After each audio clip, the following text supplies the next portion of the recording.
The tides are changing in the DSLR market, and in my hand is one of the reasons why. Hi, I'm Mike Perlman, photography editor of TechnoBuffalo.com. Today I'm going to review the Nikon D800. Is the Nikon D800 one of the new high watermark setters? Find out in my full review.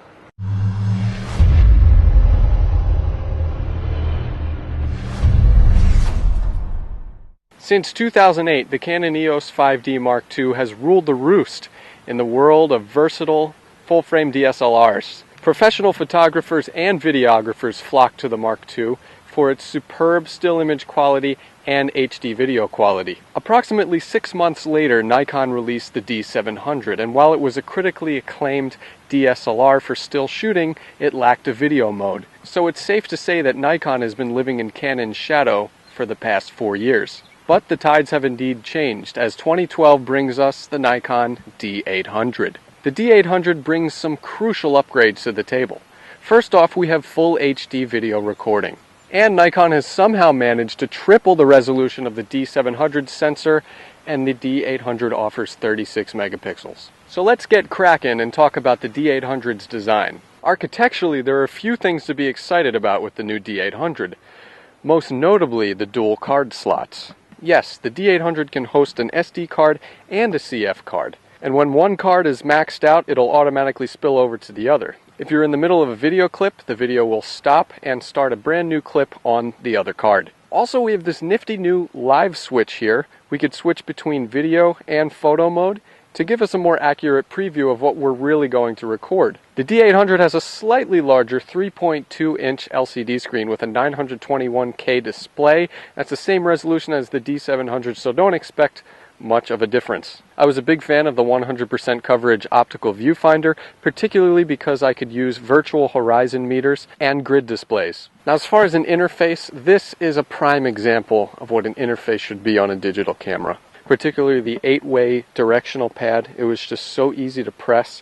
Everything is just one button press and a command jog away. Selecting and executing manual controls and adjustments was Flash Gordon fast. The menus are intuitively laid out. It was so easy for me to get acclimated. So as far as an interface on an advanced DSLR, one of the best I've ever seen. Now for terminals, the D800 has mic and headphone jacks, and that's going to come in handy for video mode. Also, we have a USB 3.0, so we have the high speed, and we have an HDMI mini out.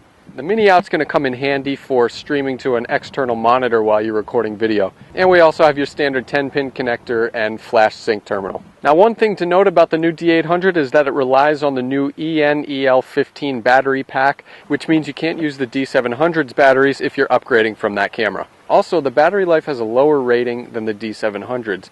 The D800 can shoot 900 shots, and the D700 was cleared for 1,000. But of course, Nikon is making a battery grip for this. I looked it up, it's about $450. Now, as far as the D800's body weight goes, it's about 3.3 ounces less than the D700, but don't let that fool you. It's still a cinder block, especially with this giant 24 to 70 millimeter Nikkor that Nikon sent me.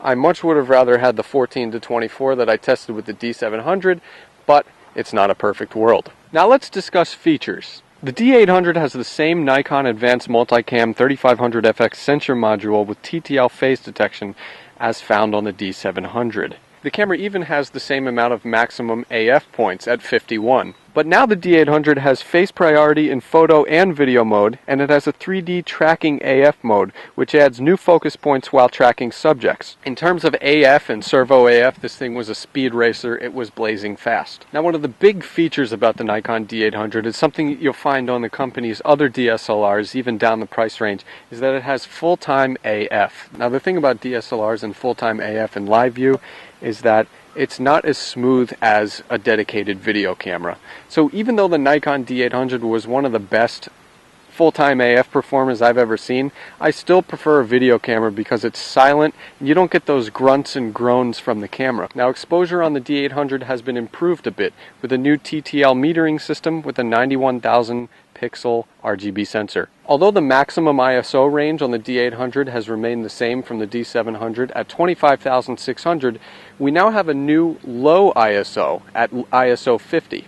Shutter speed is the same as the D700 with a 30-second/bulb all the way up to a 1/8,000th of a second. One thing I noticed about the auto ISO on the D800 is that the camera defaults to lower ISO settings than I would have elected for. So what I recommend is manually setting the ISO, especially indoors. Now, of course, the D800 has other specialty features, such as an HDR mode, but I thought it wasn't really that necessary, especially because there was great bracketing, exposure bracketing, that I could have just bracketed and thrown all the images in Photoshop and done my own HDR images. But you could also do things like white balance, active D-lighting, and flash exposure compensation bracketing, which is pretty handy. Now, one thing to note about the D800's continuous mode, it has a max continuous mode of 4 frames per second, which is one less than the D700's 5 frames per second. On the other end of the scale, this camera has time-lapse and time interval shooting, and it's capable of multiple exposures at up to 10 layers.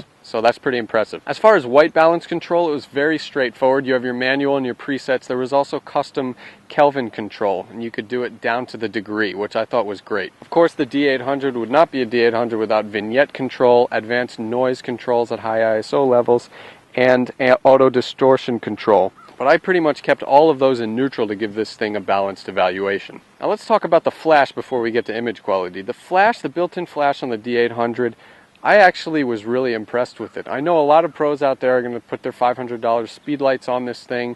That's totally fine. I recommend doing that. But if you really need a quick fill flash, the D800's pop-up did a pretty darn good job. And the only thing about a built-in flash with the 24 to 70 millimeter lens that Nikon gave me is that it casted a pretty hefty shadow. So I had to back up and zoom in if I was going to do any flash shooting. And now it's time for the most important part of the review, image quality. And in order to demonstrate that, right now I'm using the D800 to film this segment and the rest of the review. So from here on out, we're rolling with the D800. Now first, let's talk about this beast's sensor. Nikon stuffed a 36 megapixel full frame FX format CMOS sensor inside, which is triple that of the D700's resolution. Images could be captured in RAW, JPEG, or TIFF, and the average RAW size was 50 megabytes, and the average JPEG size was 22 megabytes. Now if you have an 8 gigabyte card and you shoot it full resolution, full quality, you're going to get about 100 shots. Fortunately, my friends over at SanDisk sent me an Extreme Pro 64 gigabyte SDXC card. In all my years of testing, I've never had any problems with the SanDisk. I always rely on SanDisk. Now, I tested the D800 in a variety of locations, and I was amazed by the detail and clarity with the triple pixel count. Colors and dynamic range were fantastic, but the ISO performance was the best. I could shoot at ISO 6400 with great results. Even the higher ISO values like 12,800 were impressive. And thanks to the high resolution sensor, I was able to shoot at higher ISOs and scale the images down for reduced noise effects. Now when you stack RAW versus JPEG, the RAW files definitely are higher quality. I found colors to be more vibrant, detail to be sharper, and images to possess a higher level of clarity. I shot in RAW throughout the entire testing phase and I was super impressed. The D800, as far as still images, one of the best in the biz. But perhaps one of the most highly anticipated features on the D800 was its 1080p HD video.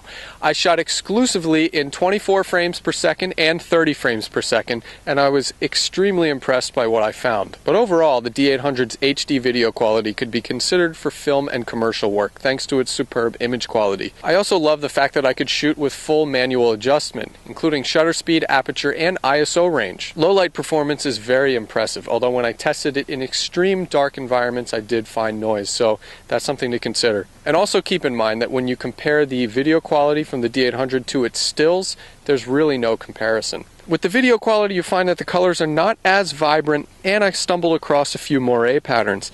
It's also a bit of shutter lag when it comes to motion, but this was to be expected, as currently there's no DSLR that matches its still quality with its video quality. Now let's talk about the D800's audio situation. I really like the built-in stereo microphone. I thought it performed pretty well. However, you're going to want to go for an external microphone.